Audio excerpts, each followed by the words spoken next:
Salut tout le monde!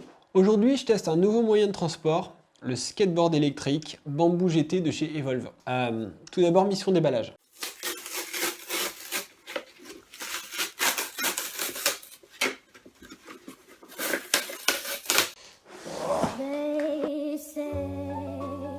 Il s'agit d'une Bamboo GT.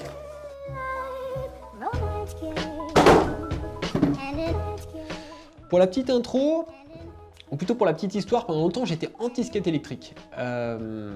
Pour moi, c'était des skates qui m'avaient l'air assez lourds, qui incorporaient des grosses batteries, souvent très visibles sous la planche, généralement pas toujours très bien intégrées, des autonomies proposées assez faibles, et les skates étaient souvent présentés avec des pneumatiques tout-terrain.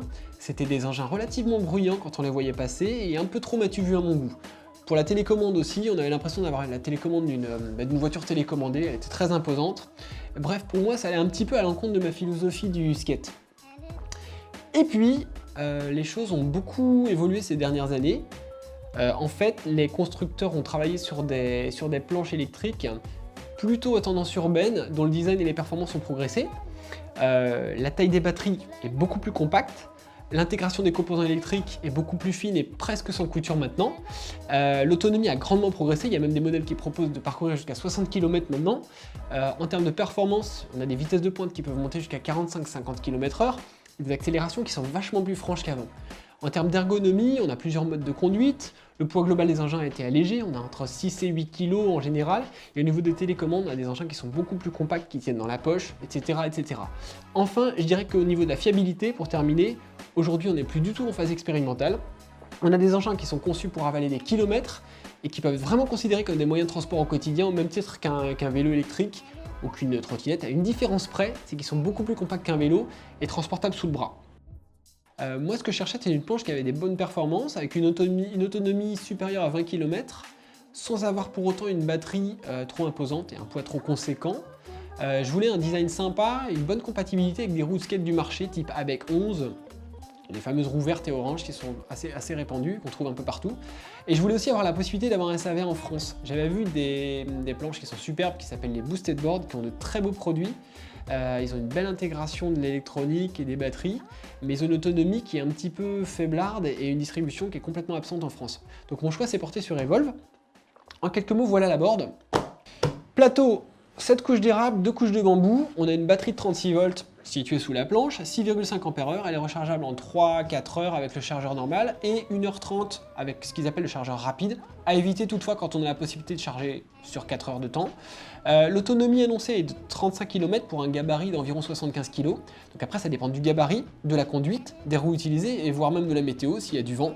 La planche est compatible avec des roues de street de 80 mm jusqu'à 97 mm, voire 107 mm en street avec les roues appelées F1 avec une petite adaptation, et on peut aller sur des diamètres encore supérieurs avec les roues tout-terrain.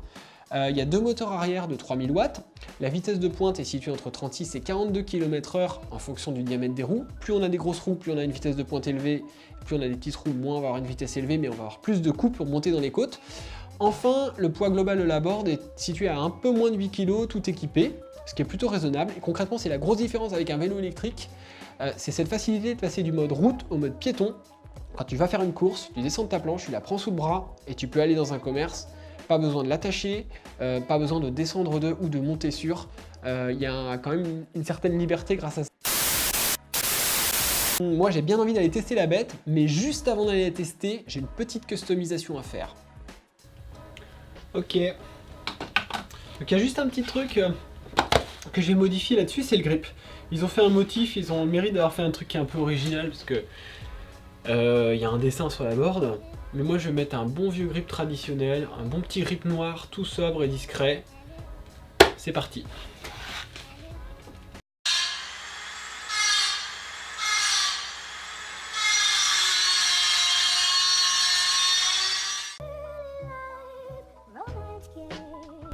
Ok, je peux remettre ça à l'endroit et maintenant place au ponçage.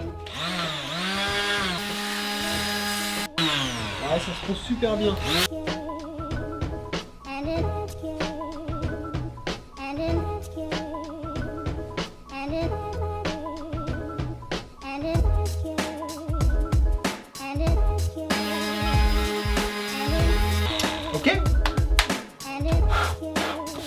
J'ai enlevé le grip sans attaquer le bambou, la couche de bambou.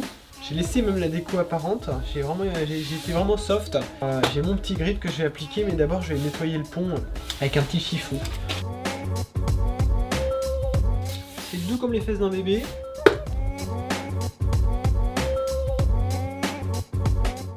Donc là j'ai délimité le contour du grip avec une lime. Et puis maintenant, on va le découper.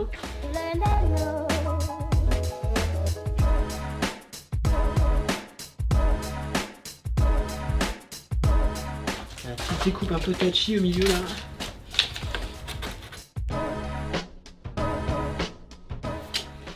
Tadam!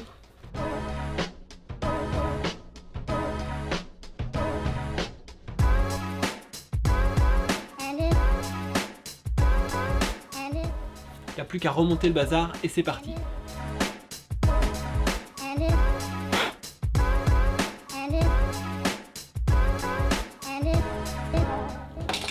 Ça y est. Nouveau grip monté, trucks remonté. Voilà la bête. C'est presque une boosted board. C'est beau. C'est sobre. J'aime bien.